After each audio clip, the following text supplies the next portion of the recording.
आत्मीय भाइयों और बहनों, आपको पुस्तक हमारी भावी पीढ़ी और उसका नवनिर्माण पृष्ठ 2.11 वाङ्मय 63 पढ़कर सुना रहे थे। पिछले वीडियो के क्रम में पढ़कर सुनाते हैं। आइए सुनते हैं। बच्चों की पढ़ाई के लिए घर से प्रोत्साहन मिले। व्यक्तित्व का निर्बल होना न प्रभावहीन होना। व्यक्तित्व का निर्मल होना व प्रभावहीन होना स्वयं के लिए व समाज के लिए घातक है, क्योंकि निर्बल व्यक्ति न स्वयं कुछ करने में समर्थ है और न समाज में कुछ करने की सामर्थ्य रखता है। निर्बल और प्रभावहीन व्यक्ति सदा कुटिल और स्वार्थी लोगों का शिकार होता है। इस निर्बलता और प्रभावहीनता का क्या कारण हो सकता है? यदि मनुष्य में अज्ञान है तो उसे समाज में निर्बल और प्रभावहीन बनकर रहना पड़ेगा। इस अज्ञान के पीछे अशिक्षा है। मनुष्य अशिक्षा के कारण संसार की क्रियाकलापों से अपरिचित रहता है। ऐसा व्यक्ति न अपने आप को अभिव्यक्त कर पाता है और न दूसरे को समझ सकता है। वह महान पुरुषों के विचारों और अनुभवों का लाभ लेकर न अपना जीवन निर्माण कर सकता है और न दूसरों को उसका लाभ दे सकता है। कहना चाहिए, जीवन का सच्चा आनंद लेना है। जीवन का सच्चा आनंद लेना है तो मनुष्य को शिक्षित होना आवश्यक है और होना ही चाहिए।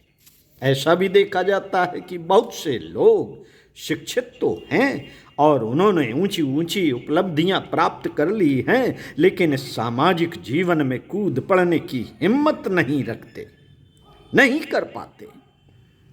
साहस के अभाव में वह समाज में दूर दूर रहते हुए एकाकी जीवन व्यतीत करता है। इसका परिणाम होता है कि उसकी शिक्षा का लाभ न तो स्वयं को मिला और न समाज को इसका लाभ दे सका। संसार में क्या क्या सामयिक परिवर्तन हो रहे हैं, उनसे वह पूर्णतः अपरिचित रहता है। इस कारण वर्तमान में उसे क्या करना चाहिए और क्या न करना चाहिए, इसका निर्णय नहीं ले पाता है। शिक्षित होते हुए मनुष्य अपने समीपवर्ती जीवन में अपरिचित बना रहे तो उसे शिक्षित कैसे कहें? क्यों ना ज्ञानी ही माने। यदि ज्ञान का विकास करते रहना है तो शिक्षित होने के साथ साथ सांसारिक गतिविधियों से जूझते रहना चाहिए। इस शिक्षा का शुभारंभ बचपन से होता है। 5-6 वर्ष की आयु से बच्चा जब शिक्षा आरंभ करता है तब उसमें निजी समझ का अभाव रहता है। इसी कारण वह स्वयं प्रेरित होकर शिक्षण नहीं लेता। यदि जबरन पढ़ने हेतु उसे बिठाया भी गया हो तो वह उसमें रुचि नहीं लेता, बल्कि वह इसके स्थान पर अपने सहज स्वभाववश खेल खेलना पसंद करता है। मित्रों, क्योंकि पढ़ाई उसके लिए सर्वथा नई बात है, लेकिन धीरे धीरे अध्यापक और अभिभावक के परिश्रम से बच्चा पढ़ाई की ओर आकर्षित होने लगता है। इस काल में दोनों सतर्कतापूर्वक बालक की पढ़ाई पर ध्यान देते रहते हैं। दोनों पढ़ाई पर ध्यान देते रहते हैं, तब कहीं बालक पढ़ाई की चाल पकड़ पाता है।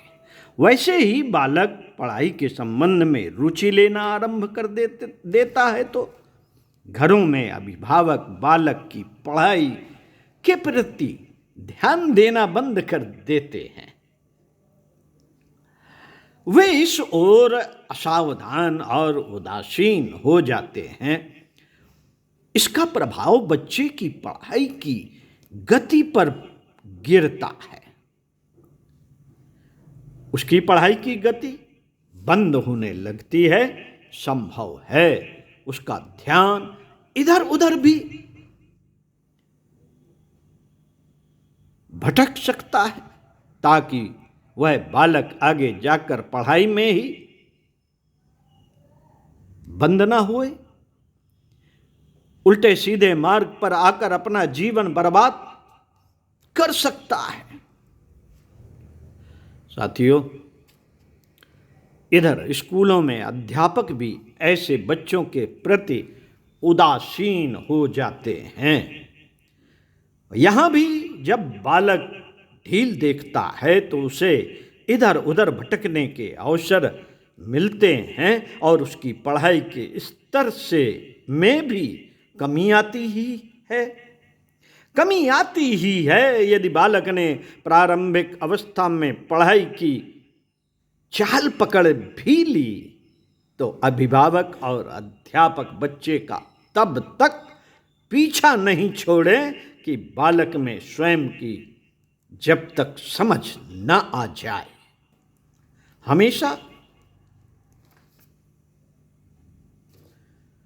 हमेशा बालकों में पढ़ाई के प्रति अभिरुचि बनाए रखने के लिए उन्हें अपना समय देते रहना चाहिए, जिससे उनकी पढ़ाई की गति में अवरोध उत्पन्न न होने पाए।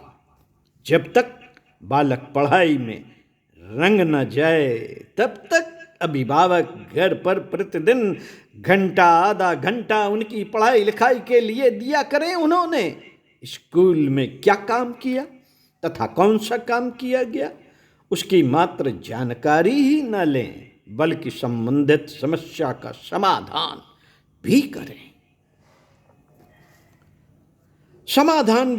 साथियों, कभी कभी पढ़े हुए कुछ प्रश्न पूछकर यह मालूम करने का प्रयत्न करें कि बच्चे ने जो पढ़ा है वह समझा है या नहीं तथा याद है या नहीं।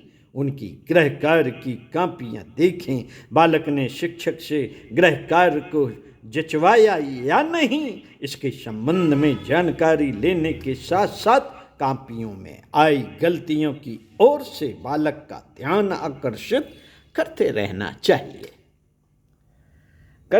चाहिए। साथियों, अच्छा हो गलतियों को सुधारने के लिए अभ्यास दे देवें ताकि उन्हें दोहरा ना पाए।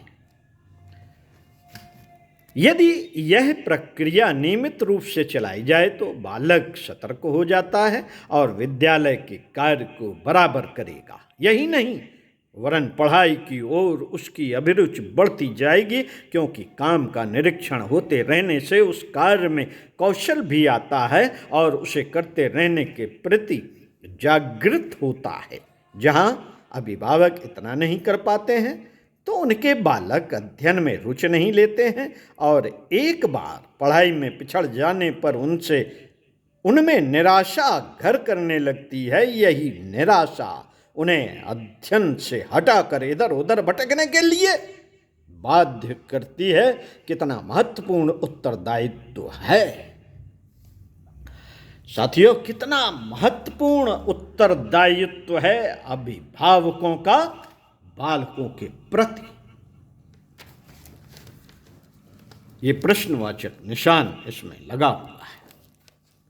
तो विचार करिएगा, विद्यालयों में कई बच्चे पढ़ते हैं। अध्यापक को एक ही दिन में कई बच्चों को पढ़ाना पड़ता है। ऐसी दशा में बच्चे की अध्ययन संबंधी व्यक्तिगत कठिनाई को वह हल करने में असमर्थ ही होता है।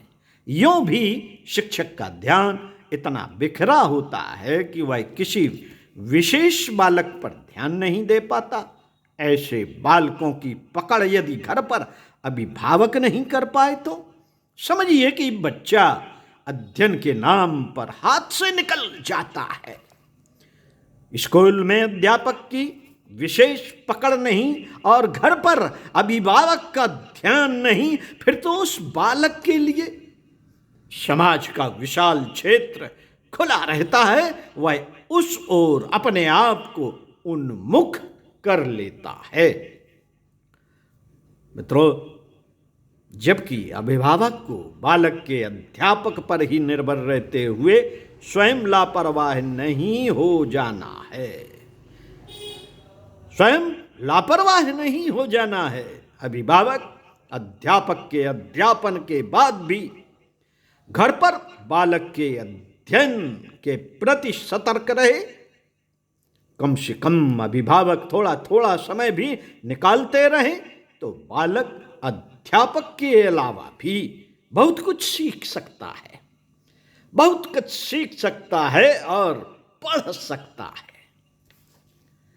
परिवार में यह आवश्यक नहीं कि पिता ही बालक को पढ़ाने की ओर अभी रुचि रखे। परिवार का जो भी व्यक्ति पढ़ा लिखा हो और बालक के अध्ययन का निरीक्षण कर सकता हो, वह उसे पूरा करे।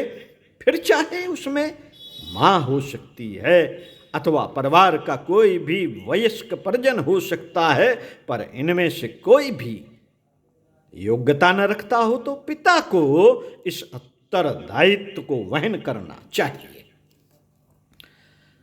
चाहे फिर पिता के पास कितना ही समय का अभाव क्यों ना हो, संतान के शिक्षण के लिए उसे थोड़ा समय निकालना ही चाहिए। ऐसे भी परिवार होते हैं जहां कोई भी इतना पढ़ा लिखा ना हो तो बालक का अध्ययन कर सके। ऐसी परिस्थिति में कम से कम पिता अथवा घर के अन्य परिजन को समय समय पर बच्चे के विद्यालय जाते आते रहना चाहिए तथा बच्चे के अध्यापकों से उसके अध्ययन संबंधी जानकारी लेते रहना चाहिए। ऐसा करने से भी बच्चों में अध्ययन के प्रति रुचि बनी रहेगी, क्योंकि वह समझेगा कि उस पर अध्यापक के अलावा घर के लोगों की भी निगाह रखनी चाहिए। साथियों, ये एहसास हो जाना चाहिए बच्चों को कि उस पर निगाह है। यदि बालक को शिक्षित बनाना चाहते हैं तो अभिभावकों की बालक की शिक्षा के प्रति जो उदासीनता है उसे त्यागना होगा। बच्चा स्कूल की अपेक्षा घर पर अधिक समय व्यतीत करता है। इस समय यदि उसे कोई निर्देशन नहीं मिल पाया तो बालक भी अध्ययन के प्रति आधा मन रखेगा। अस्तु, अभिभावक इस उत्तरदायित्व का वहन ऐसा समझकर करें कि वह उसका महत्वपूर्ण कर्तव्य है जिसे उन्हें पूरा करना ही है। यदि अभिभावक इस ओर आगे बढ़ गए तो बालक को शिक्षा के विकास में बहुत बड़ी सहायता मिलेगी। पंडित श्री राम शर्मा आचार्य, ओम शांति। साथियों, इसी क्रम में आपको पुस्तक का अगला विषय बच्चों का अवकाश काल इस तरह बीते, तो सुनते रहिए कुछ अच्छा और पढ़ते रहिए कुछ अच्छा। चिंतन मनन, स्वाध्याय सत्संग का चिंतन मनन करना महत्वपूर्ण क्रम है, इसको जरूर करते रहिए। ओम शांति।